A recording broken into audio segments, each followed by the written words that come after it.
ये भी जन्म हमने नहीं देखा था, पर फिर भी हमने जन्म लिया और जबरदस्ती हमारे को माँ के गर्भ में डाला गया कि हम नहीं भी लेना चाहते थे जन्म, तब भी माँ के गर्भ में डाला गया। यहाँ पे हमें जीवन में सुधार के लिए क्या जरूरत है? तो है संघ, एसोसिएशन। अगर हम अपने जीवन में सुधार करना चाहते हैं तो हमारे को एसोसिएशन की जरूरत है। तो हम किस पक्ष में अपना सुधार करना चाहते हैं तो वैसी हमारे को एसोसिएशन चाहिए। जैसे बच्चे पढ़ना चाहते हैं तो क्या चाहिए? तो स्कूल कॉलेज टीचर का संग चाहिए। और आप सब आए हैं तो भक्ति करना चाहते हैं तो आपको क्या चाहिए? भक्तों का संग चाहिए, तभी तो आए हो। नहीं क्यों आते? जिसको पैसा कमाने वही व्यापारी का संग करेगा। तो जिसको जो चाहिए उसको वैसा संग ढूंढना है और वैसा संग करना। तो हमारे हाथ में हम क्या चाहते हैं। तो ऐसे व्यक्ति से मदद लेना जो हमसे अधिक जानता है। इक्वल से, बराबर वालों से हम कभी भी सहायता मदद नहीं ले सकते। अगर ये बच्चा इस बच्चे को बोलेगा मेरी सहायता कर, क्या करेंगे दोनों छोटे बच्चे? करेंगे कुछ? क्या सब वो है बस सब। तो इसी तरह अगर हमारे को कुछ नहीं आता फिर भी हम ऐसे व्यक्ति का संग करें, उसको भी कुछ नहीं तो क्या फायदा मिलेगा? मिलेगा कुछ?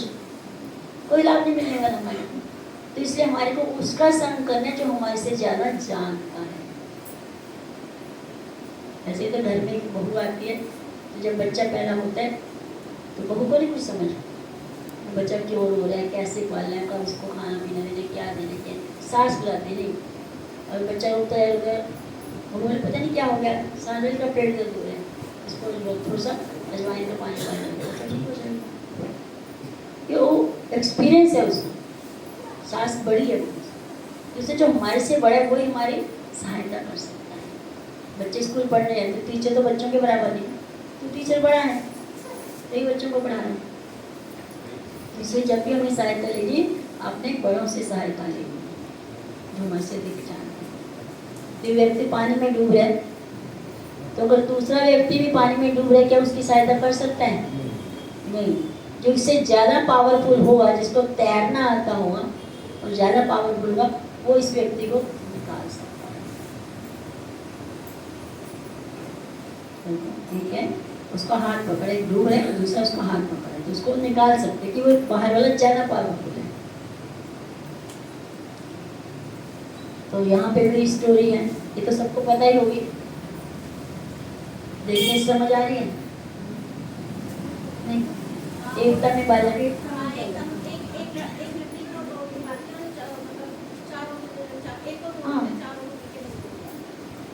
तो पिता इनको ये शिक्षा दे रहे हैं। पहले बोलते हैं कि लकड़ी तोड़ो तो सब तोड़ लेते हैं, फिर पिता क्या करते हैं पूरा गट्ठा दे देते हैं, तो कहते हैं अब तोड़ो, तो नहीं तोड़ पाते हैं इनको कोई भी बच्चा।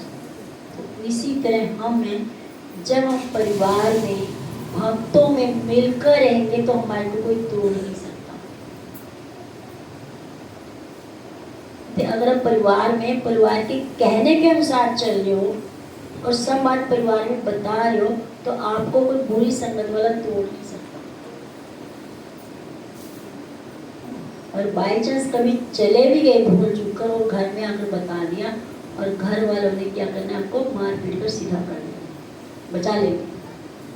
और हम घर वालों से बात ही नहीं कर रहे तो कौन बचाएगा? कोई नहीं बचाएगा। तो इस तरह भक्ति है। जब हम भक्ति करने आते हैं तो स्टार्टिंग में हमारे को बहुत सारी समस्याएं आ जाती हैं। तो जब जो हमारे से बड़े हैं जिनको ज़्यादा जानकारी है तो हमारे को उनकी हेल्प लेनी चाहिए। तो जो भी हमारे को समस्या आ रही है तो बड़ों से बताएं ताकि वो आपकी समस्या का हल कर पाए। जब बताएंगे तो आप भक्तों से जुड़े रह पाएंगे, तो फिर आपको कोई तोड़ नहीं पाएगा। तो इसका तो फिर अर्जुन पूछते हैं, अरे इतने गुण हैं और हम 3 गुणों के प्रभाव में रहेंगे तो क्या हम ऊपर उठ सकते हैं? अर्जुन भगवान से क्वेश्चन कर रहे हैं, क्या इन गुणों से बाहर निकलने का कोई रास्ता है? कोई जेल चला जाए तो जेल से बाहर कैसे निकले? वहाँ का नियम पालन कर लो, निकल जाओगे।